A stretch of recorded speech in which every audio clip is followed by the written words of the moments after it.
নবম দশম শ্রেণী ফিজিক্সের বোর্ড কোশ্চেন অ্যানালাইসিস ভিডিওতে তোমাদেরকে স্বাগত। আজকে আমরা যেই বোর্ড কোশ্চেন যে অধ্যায়ের বোর্ড কোশ্চেন আমরা অ্যানালাইসিস করব সেটা হলো শব্দ এবং তরঙ্গ। শব্দ এবং তরঙ্গ অধ্যায়ের আমরা আজকে যেই বোর্ডের আর কি ম্যাথটা করবো সেটা হলো দিনাজপুর বোর্ড 2024 সাল। তো দিনাজপুর বোর্ড 2024 সালে শব্দ তরঙ্গ থেকে খুব সহজ ম্যাথ এসেছিল। তো এই টাইপের ম্যাথ আসলে বেশ ভালো লাগে আর কি। তো সেটা আমরা আসলে একটু সলভ করার চেষ্টা করব। চলো, তো এখানে যে কোশ্চেনটা বলছে যে একটা সুরশলাকা আছে, সেই সুরশলাকা হতে সৃষ্ট শব্দের এক্স এবং ওয়াই মাধ্যমে, দেখো মাধ্যম আলাদা আলাদা, তাই না? দুইটা মাধ্যম আছে আমার কাছে, একটা এক্স মাধ্যম আছে এবং একটা ওয়াই মাধ্যম আছে। এই দুইটা মাধ্যমে কি বলা আছে, তরঙ্গ দৈর্ঘ্য যথাক্রমে, দুইটা তরঙ্গ দৈর্ঘ্য দিয়ে দিছে, মানে তারা কতটা দয়ালু বুঝতে পারছো? দুইটা তরঙ্গ দৈর্ঘ্য আমার এখানে দিয়ে দিছে এবং কম্পাঙ্ক দিয়ে দিচ্ছে, সেটা হলো 520 হার্টজ।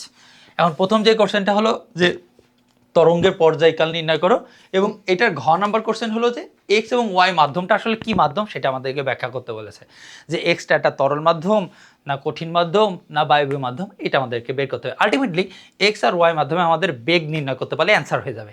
আশা করি বুঝতে পারছো। তো গ নাম্বার কোশ্চেনটা অ্যান্সার আমরা আগে করি, সেটা বলছে তরঙ্গের পর্যায়কাল নির্ণয় করো। দেখো এই মানে সূত্রটা সব থেকে কম ব্যবহার হয়, কম ব্যবহার হয় বলতে এটার ইউজ একটু কম, দ্যাটস ওয়াই হঠাৎ করে এই পর্যায়কাল থেকে আসলে মনে হয় যে এটা আবার কোনটা, এই জন্য আমরা আসলে এটা সিলেক্ট করছি। হ্যাঁ, এক লাইনে অ্যান্সারটা হয়ে যায়। পর্যায়কাল আসলে টি দ্বারা প্রকাশ করা হয় এবং পর্যায়কাল টি ইজ ইকাল টু সূত্র হলো 1/f। সূত্র কি? টি ইজ ইকাল টু 1/f। এখন টি ইজ ইকাল টু 1/f আসলো কিভাবে, জিনিসটা একটু ভিতর থেকে যদি বুঝি তাহলে ভালো লাগে না বলো? সূত্র তো আমরা জানি, সূত্র যদি বসাই দিই, এফ এর মান আছে, আমি এখানে বসাই দিলে টি এর মান বেরিয়ে যাবে। এখন আসলে জিনিসটা কি, জিনিসটা একটু ভেতর থেকে বোঝার চেষ্টা করি। চলো, তো ব্যাপারটা হলো যে আমরা যদি এমন একটা গ্রাফ আঁকাই, এই গ্রাফে যদি আমি একটা তরঙ্গ আঁকাই, দেখো তো এইটা একটা পূর্ণ তরঙ্গ, তাই না?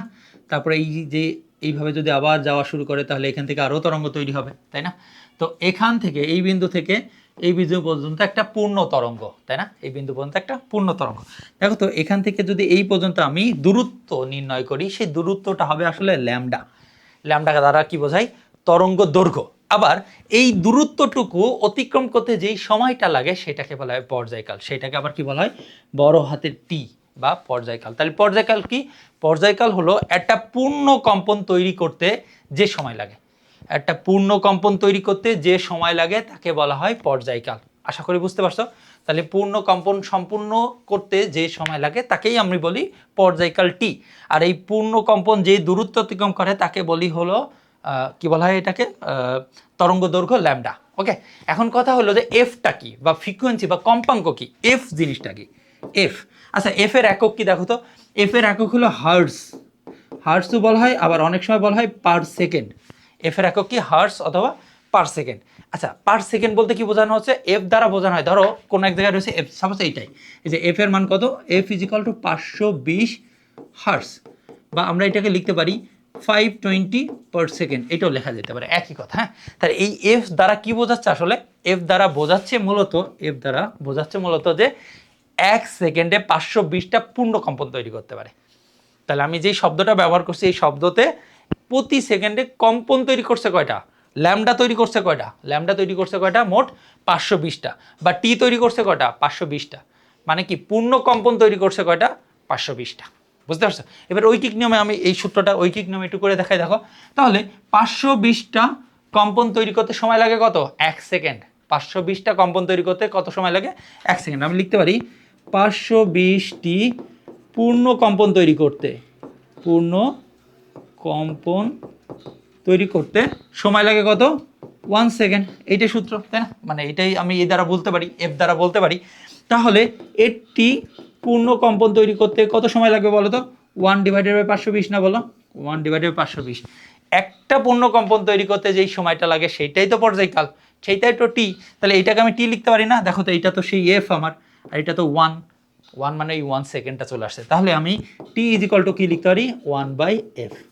এবার ভিতর থেকে বুঝতে পারছো আশা করি যে টি দ্বারা কি বোঝায়? একটা পূর্ণ কম্পন তৈরি করতে যে সময় লাগে সেটাকে টি দ্বারা কোটেশন করা হয়। আর এফ দ্বারা কি বোঝায়? 1 সেকেন্ডে যতগুলা পূর্ণ কম্পন তৈরি করা যায় সেটা এফ দ্বারা কোটেশন করা হয়। তাহলে টি ইজ ইকাল টু কি? 1/f। F is equal two কি? 1/t। আশা করি বুঝতে পারছো খুব ভালোভাবে। এখন যদি আমরা এই সূত্রে বসাই যে T is equal to 1/f F এর মান কত 520, অবশ্যই এটা পার সেকেন্ড অথবা হার্টসে থাকতে হবে, কিলো হার্টস যদি থাকতো 1000 দ্বারা গুণ করে নিতে হবে। ওকে, যে কোনো এককে থাকুক না কেন আমার ওইটাকে পার সেকেন্ড অথবা হার্টসে মানে কি বলে ট্রান্সফার করে তারপর এখানে সূত্রে বসাইতে হবে। ওকে, এটা হবে আমার অ্যান্সার। এর অ্যান্সারে মানে একক হবে হলো সেকেন্ড, এত সেকেন্ড। তো অ্যান্সার কত হয় দেখি, 1/520, এটা আসে 1.923 10⁻³ সেকেন্ড। এইটা হলো আমার অ্যান্সার। বুঝতে পারছো আশা করি টি এর মান। এটা তো একটা সহজ একটা ম্যাথ। তো পরবর্তী ম্যাথে চলে যায়। এই ম্যাথটা আমরা একটু সুন্দর করে ব্যাখ্যা করে পড়ার চেষ্টা করি। হ্যাঁ, ব্যাপারটা একটু খেয়াল করো। এখানে যদি আমার একটু খেয়াল করো তো এই যে সুর শলাকা, এখানে সুর শলাকা কয়টা আছে? একটা মাত্র সুর শলাকা রয়েছে। যেহেতু একটা মাত্র সুর শলাকা মানে উৎস সেম, উৎস কি সেম, একটা সুর শলাকাই আমি বাড়ি দিয়েছি, ঠিক আছে? তাহলে আমার কম্পাঙ্ক কি হবে? সেম হবে। সেই কম্পাঙ্ক কত? 520। এখানে আমাকে যদি কি বলা হয়, এখানে শব্দের যে মাধ্যম আছে, মাধ্যমে বেগ যদি দেওয়া থাকতো, আমার এফ যদি বের করতে বলতো, আমি এফ একটা ধরতাম। কেন একটা ধরতাম বলো? আমরা বলেছি এর আগেও ভিডিওতে আমি বলেছি যে উৎস যদি সেম থাকে, মানে একই যদি উৎস থাকে, একটা নির্দিষ্ট উৎস থেকে যদি শব্দ তৈরি হয়, সে যেখানেই শব্দ তৈরি হোক না কেন তার কম্পাঙ্ক সেম থাকবে। তাহলে কম্পাঙ্ক নির্ভর করে উৎসের উপর, উপাদানের উপর, কোন উপাদান দিয়ে বস্তুটা তৈরি হয়েছে, কেমনভাবে তৈরি হয়েছে তার উপরে কম্পাঙ্ক নির্ভর করে। আর শব্দের বেগ নির্ভর করে মাধ্যমের উপরে। যেহেতু এখানে দুইটা আলাদা আলাদা মাধ্যম, তাহলে বেগ আলাদা আলাদা। আশা করি বুঝতে পারছো। এখন চলো আমরা ম্যাথটা করে ফেলি। তো এক্স মাধ্যমের ক্ষেত্রে যদি আমি লিখি, তাহলে এক্স মাধ্যমের ক্ষেত্রে প্রথমে আমরা লিখলাম এক্স মাধ্যম। হ্যাঁ, তাহলে এক্স মাধ্যমের ক্ষেত্রে আমরা বেগ লিখলাম ভি অফ এক্স, এইটার মান আমার নির্ণয় করতে হবে। ওকে, কি কি দেওয়া রয়েছে দেখো তো। এক্স মাধ্যমে আমার দেওয়া রয়েছে হলো তরঙ্গ দৈর্ঘ্য। তাহলে lambda of X is equal to 0.634 metre. এটা ল্যামডা এক্স এর মান দেওয়া রয়েছে। ওকে, আর কি দেওয়া রয়েছে বলো তো? ওর কম্পাঙ্ক দেওয়া রয়েছে F, F is equal to 520 hertz. এখানে F1 কেন দিলাম না? কারণ Fx কেন দিলাম না? কারণ এক্স মাধ্যমের এবং ওয়াই মাধ্যমের দুইটাতেই কম্পাঙ্ক সেম, এই জন্য আমি আর ওইটা দেই না। ওকে, এখান থেকে যদি আমি Vx বের করি, আমরা জানি কি লিখব? সূত্র তো একদমই সহজ, আমরা জানি Vx is equal two F lambda x, মানে V is equal two F lambda, যে সূত্র সেই সূত্র বসায় দিলে হবে। তাহলে এটা মান কত? 520, আর এটা মান কত? 0.634। এটাকে যদি আমি গুণ করি তাহলে অ্যান্সার এসে যাবে আমার Vx এর মান, সেটা হবে হলো 520 ইন্টু 0.634। দেখো এটা মান আসছে হলো 329.68 মিটার পার সেকেন্ড। এই মানটা দেখে কি কিছু মনে পড়ছে তোমার? দেখো তো, আমরা জানি কি 0°C তাপমাত্রায়, 0°C তাপমাত্রায় বায়ুতে শব্দের বেগ কত বলো তো? বায়ুতে শব্দের বেগ ভি ইজ ইকুয়াল টু কত? 330 মিটার পার সেকেন্ড। এটা হলো 0°C তাপমাত্রা। এইটার মান আর এটার মান কাছাকাছি না? তাহলে সেখান থেকে আমি বলতে পারি এক্স একটি কি মাধ্যম? এক্স মাধ্যমটি হলো বায়ু মাধ্যম, এক্স মাধ্যমটি বায়ু মাধ্যম। ওকে, এটা গেল আমাদের এক্স মাধ্যম শেষ। একইভাবে আমরা ওয়াই মাধ্যমটা বের করবো, সেম টু সেম, একবার আমি বসাই দিচ্ছি। হ্যাঁ, V Y is equal to lambda Y into F, এটা হলো আমার সূত্র।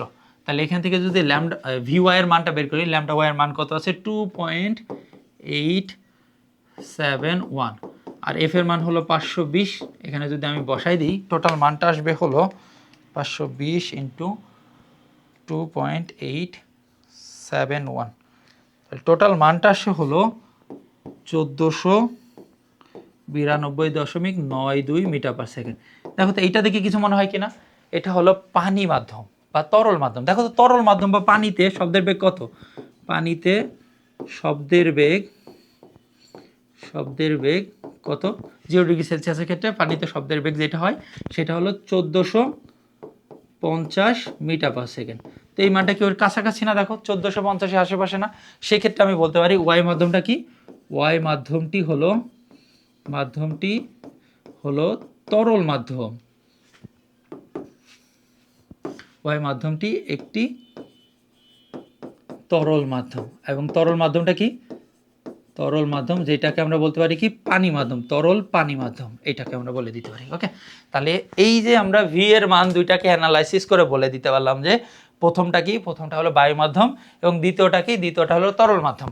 কঠিন মাধ্যম হলে কত হইতো? কঠিন মাধ্যম হলে কত, মানে শব্দের বেগটা কত বা কার কাছাকাছি হওয়ার কথা, সেটা অবশ্যই কমেন্ট সেকশনে কমেন্ট করে জানিয়ে দাও। তো আশা করি আজকে ভিডিও দেখে অনেক বেশি উপকৃত হয়েছো। নেক্সট ভিডিও পেতে আমাদের সাথেই থাকো, আমাদের চ্যানেলটা সাবস্ক্রাইব করে আমাদের সাথেই থাকো। ধন্যবাদ।